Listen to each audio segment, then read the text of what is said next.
Welcome to the Elevated Hope Project, a podcast dedicated to celebrating stories of resilience, transformation, and second chances.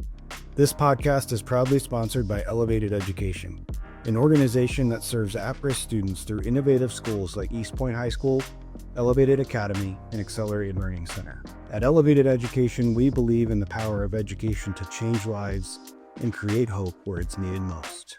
Olivia, we're so glad that you're here with us today. Tell us, just take a second and tell us who you are, and then we'll just start peppering you with questions. My name's Olivia. I'm from Phoenix, Arizona. I'm a senior at Accelerated Learning Center. Okay, very good. And you're probably almost finished then if you're a senior, because we're in May right now. Yep, I am. All right, how does that feel? Pretty good. I took 26 classes this year, so Whoa. I'm tired. I bet. Yeah. For anyone who doesn't know what a normal class load is, typically students take how many classes? Probably like 6 a semester, so. Okay, 26. That's high commitment right there. Yeah. Yeah, you got 2 years of school done in a year. Yep. Yeah, that's incredible. That is incredible. Congratulations. This is going to be a Thank good you. story. I have a feeling. At least the senior year, if nothing else. Yeah. Well, and that's really, what this podcast is about, is telling those stories that are inspiring. To see someone build within themselves resilience and overcome tough circumstances is what this is all about. So let's just kind of start there. So you're from Phoenix, you go to Accelerated Learning Center. At this point, let's just kind of walk through your life story. You can start as young as you'd like, and just tell us about your upbringing, and then ultimately leading up to what brought you to Accelerated Learning Center. So I used to live in Mesa. I started out at a charter school. I've always been very smart, very focused. I was supposed to skip the 3rd grade and everything. And then I moved to Phoenix when I was in 3rd grade, I believe. I excelled at that school pretty well. Then COVID kind of hit in middle school. That's when everything went downhill for, mostly everyone. I started failing very, very badly. I became extremely depressed. I could not function, and I feel like I hit it very well to where people didn't really notice. And then I kind of hit a spot where I got an eating disorder, and I had to leave school my sophomore year of high school. And I didn't go for the whole year. So as a junior, I had 3 credits. And now I have all A's and 22 credits. So Quite the turnaround. Yep. Yeah. Yeah, it's the impact of COVID is profound for so many people, and whether that is because they got set back academically, or they experienced something more traumatic while they were not able to go to their school, or challenges with mental health. It's just this full of array of things that are going to have to be unwound, and I think we still have years ahead of us of fixing that as a society, and then as people who operate schools. We're going to be kind of at the forefront of that. So we definitely empathize with you in that and understand the challenge. Yeah. So was it really when COVID shut the schools down, is that when Yeah. things got really hard for you? Yes. And so you started failing classes, started falling behind in school, I would assume. Yes, extremely. Okay. Was it that the academics was hard doing it online, or just the isolation, or not being around teachers, or a combination of all that? What do you think the factors? that All kinda of it. Yeah. I'm a very in-person person. I hate computers. I can't look at a screen. for hours on end. I can't comprehend reading on computer screens. I'm just very paper person. Yeah. Mm-hmm. Yeah. It's interesting that there's probably so many students like yourself who really did struggle and lose a lot of traction in that time period. And yours went a direction where you had to probably get some help, Yeah. right? Get some support quickly. Yeah. So talk to us about what kind of support you had in your life when you were trying to figure out what to do next. Well, I had therapy, which did help a lot. Talking to someone about all of my struggles, like academically, personally, just everything helps a lot. My family helped a lot, and I can't really say that my friends did, because who you surround yourself with really does matter.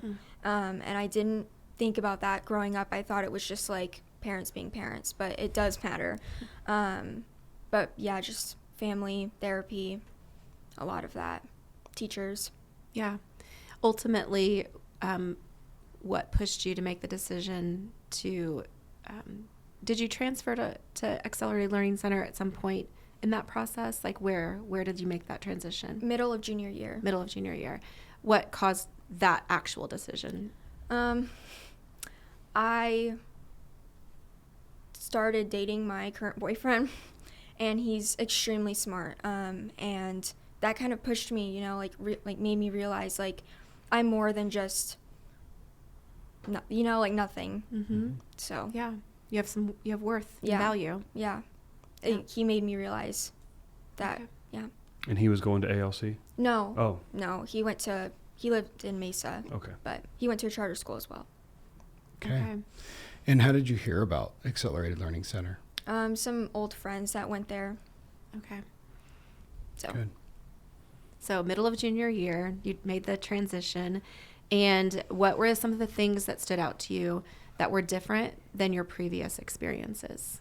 It was more one-on-one. Mm. I actually got to sit down with my teachers, and they actually listened and tried to learn the way that I learn, versus public school where there's 30 kids to a classroom and they can't really get around to you. So Okay, good. And that seemed to work for you. Yes. Sounds like it a at lot least. better. Was there one teacher or maybe two teachers that when you started Accelerated that you connected with that helped you kind of on that path? Yes, Miss Todd and Miss Nitschke. Okay. They helped me tremendously. Yeah, So- they're both great. Yes. Miss Nitschke can come across very firm at first, right? Yes, Yeah. yes. But in the end, it turns into her, Yeah. the way she cares. Yeah. She got me a poem published last year. So, Oh, wow. yeah, she helped me a lot. Okay. It's very cool. Published where? It's in a book called Gifted. It's like it was an online contest, but they also did publishing. That's awesome. Yeah. Is that what you're wanting to do? Is be a No. writer? No, I used to want to do that, but mostly all my life I wanted to go into forensics. So that's what I'm going to do after high school. Very good. Yeah. If you wouldn't have made those connections with Miss Nitschke and Mrs. Todd, what do you think your experience would have been like otherwise? I kind of probably would have been closed off, like I always have been since COVID. I kind of felt like teachers always had it out for me, and I feel like they showed me that, they're not out for me. They're there to help me. So, Yeah. That's great. Forensics. That's pretty intense. She's already smarter than we are. Yeah. Just for wanting to do that. So you're really close to the end, right? So Yeah. when does that start, and where does that take you next after graduation? May 28th, I moved to Flagstaff. I got my own apartment. Then I go to college. I start in August. Yeah, I get my associates at Coconino Community College. Yeah. Man, you have all the plans. Yeah. Impressive. Did you figure all that out on your own, or did someone at the school kind of help you map that out? Or At first, Mr. Coffey kind of helped me like with NAU, but that wasn't the right route for me, so I just kind of did it on my own. Mhm. Yeah. But you were determined to go to Flagstaff. Yes. Good. since sophomore year. Kind of always had the idea, just never the motivation. Yeah. And now definitely the motivation. I can hear it in your voice. That you're ready. Yeah, very. Good. So let's go back into your story a little bit, because one of the common themes that come up in these interviews is community, right? And you mentioned it, that having the right people around you makes such a difference in your life. And I think we can all attest to that in many different aspects. So let's go back and explore that community a little bit. Let's start with your family. Do you have siblings? Nope. You're Nope, only no child. siblings. Okay.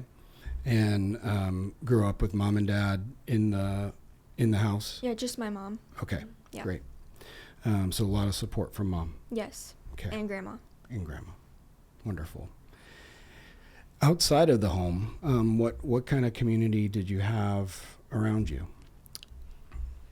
Most of my friends during COVID kind of joined into the drug scene. They didn't turn into good people. They didn't ever find that motivation, and I hope that they do. But they kind of just wanted to bring me down with them, and kind of once I got out of that entire scene, it showed, because they didn't want to be my friends anymore. It just showed that they didn't really care about me.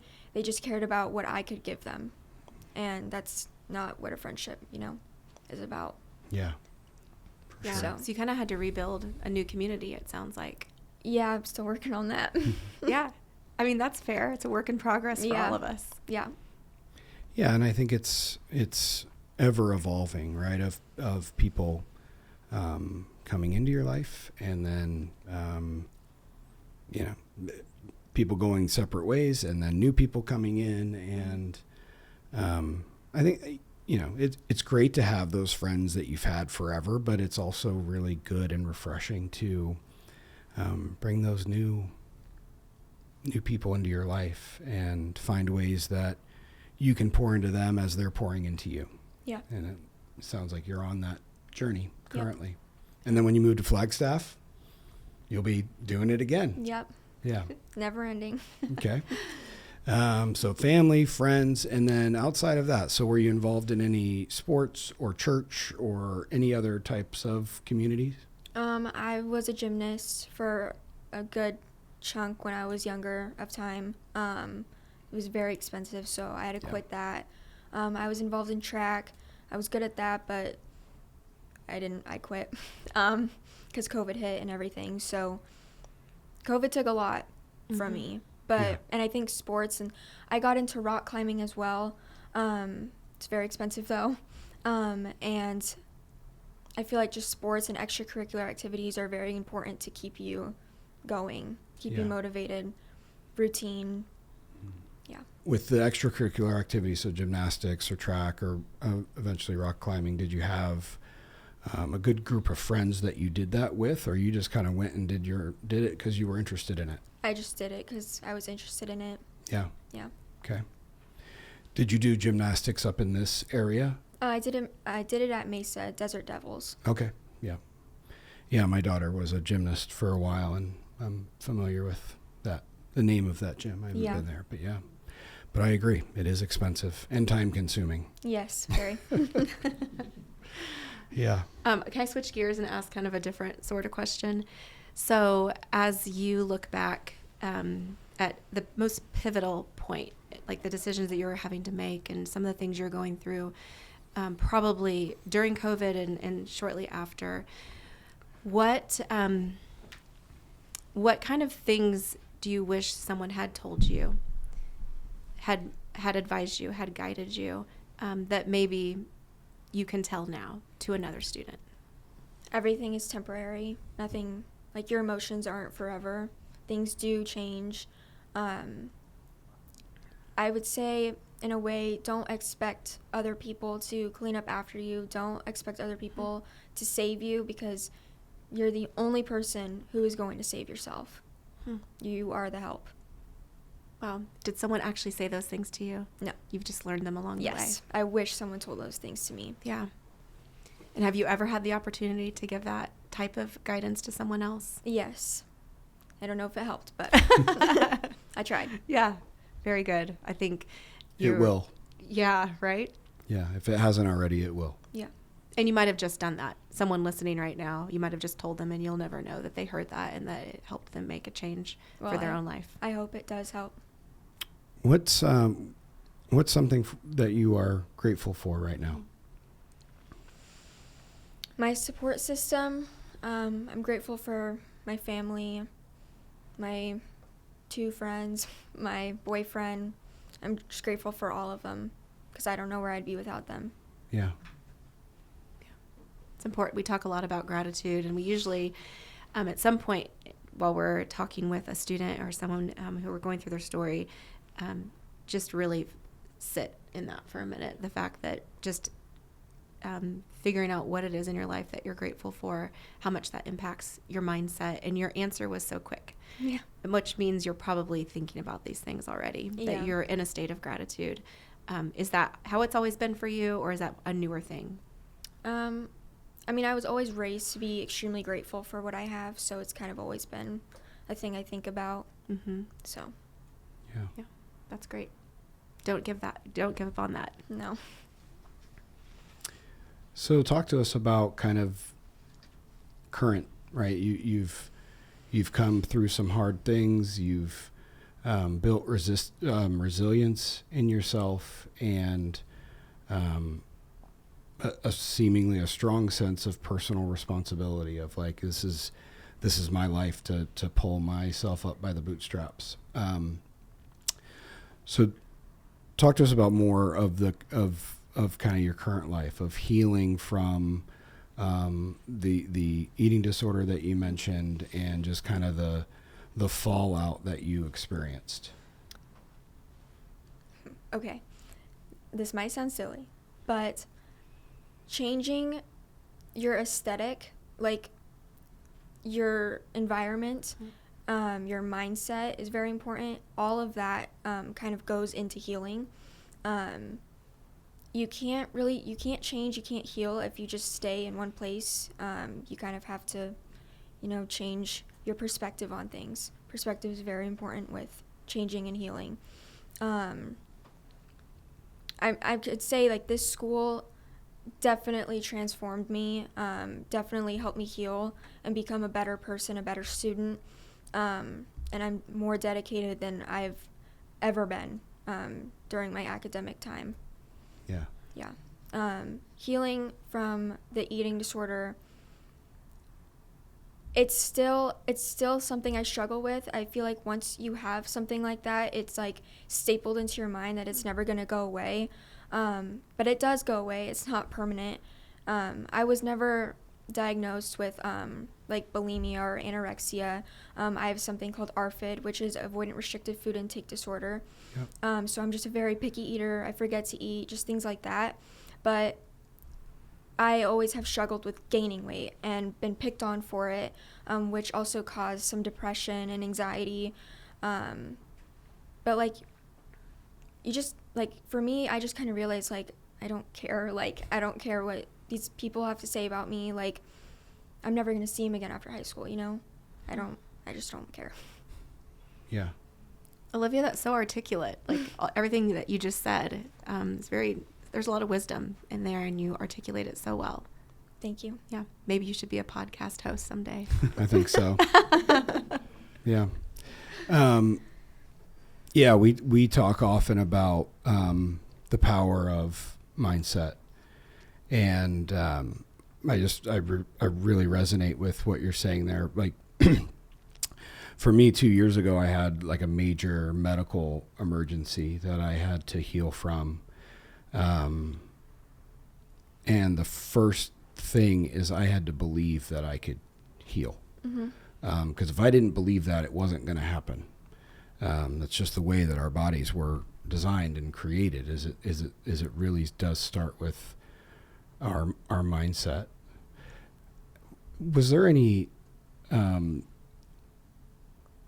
was there anything that was really influential in helping you develop a mindset to be able to move forward and overcome what you experienced?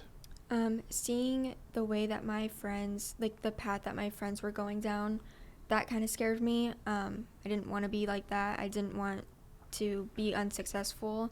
So that's kind of what helped me change my mindset as well. Yeah, great. Has that been modeled for you anywhere, like your mom or grandma, or that's what you learned through your journey and you figured it out? My mom, she hasn't had it easy. She's a single mom. And the way that she just goes through every single day, like she doesn't give up. She didn't give up on me. She didn't give up on family.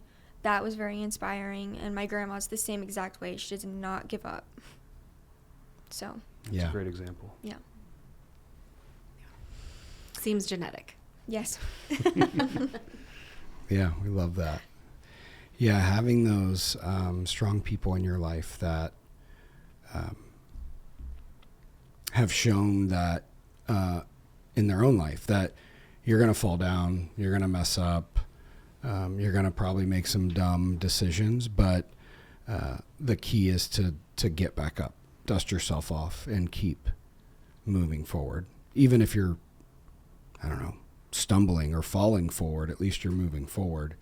And eventually you find your feet and you get them underneath of you, and you certainly have, and have accomplished incredible things, overcoming some real challenges, and finishing 2 years of school in a year because you are hyper focused on your goal of moving up to the mountains where it's much cooler. Yep. And pursuing a very specific career, which is wonderful.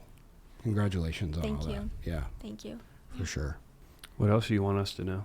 Yeah. Or I was Or thinking, what question did you want us to ask? I mean, That's a good question. that's it. You're like, I was thinking. just end this. I was thinking. Your mom and your grandma are going to listen to this, right? Like probably Probably. 20 times. Yeah. Anything that you want to tell them? I love them. Yeah. Thank you for your support. Yeah, that's incredible. Olivia, your story really is inspiring, and we've probably seen you around campus, but we've never had the opportunity to meet. And I am grateful that we were able to meet you today and hear your story. Because ultimately, hearing your story is fills our heart, because we get to directly hear the impact of the work that our team does each and every day, and you are the byproduct of that, and it's a huge success and motivates us to keep at it and keep going, and staying dedicated to the type of schools that we develop in the students that are down and out and struggling. Those are the ones that we want to give a hand up to. It's you and the rest of the students that have been on our podcast. I guess we could go build schools that are for the gifted, highly, those super high achievers, but that's not our mission. We're very focused on it, and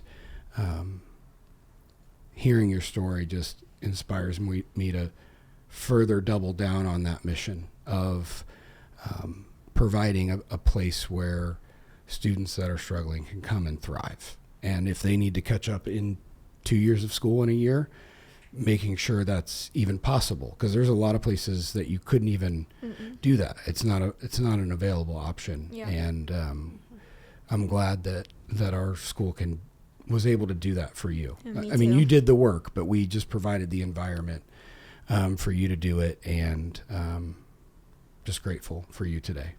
I'm Yeah. grateful for the school. Thank you. And I would say so many of our students, like Olivia, are gifted and are highly motivated, but there's been a road bump along their journey. And regardless of what the road bump was or what their academic history is, our schools are the right place to help them get back on track and finish that journey and graduate on time and do 2 years of work in 1 year. It's amazing. Yep. And maybe we'll have you back in 4 years to hear the rest of your educational journey, at least. Maybe I will be less awkward. Maybe we'll be less awkward. You've done great. Yeah, you did wonderful for, certainly for your first podcast appearance, first of many. Yeah. Great job. Thank you. Yes, we would love to stay in touch and hear how you're progressing. And just know that our that Accelerated Learning Center will always be a home for you. If you need help, reach out to us. We will do everything we can to help and support you alongside the community that you build and your family that's going to continue to support you. Thank you. Olivia's journey shows us what's possible when determination meets opportunity. It also highlights the mission of elevated education to serve as a bridge to hope and success for high-risk students through schools like Accelerated Learning Center. Thank you, Olivia, for sharing your inspiring story with us today. And thank you to our listeners for joining us on the Hope Project, where we celebrate stories that remind us all that with support, hope, and perseverance, transformation is always possible. See you next time.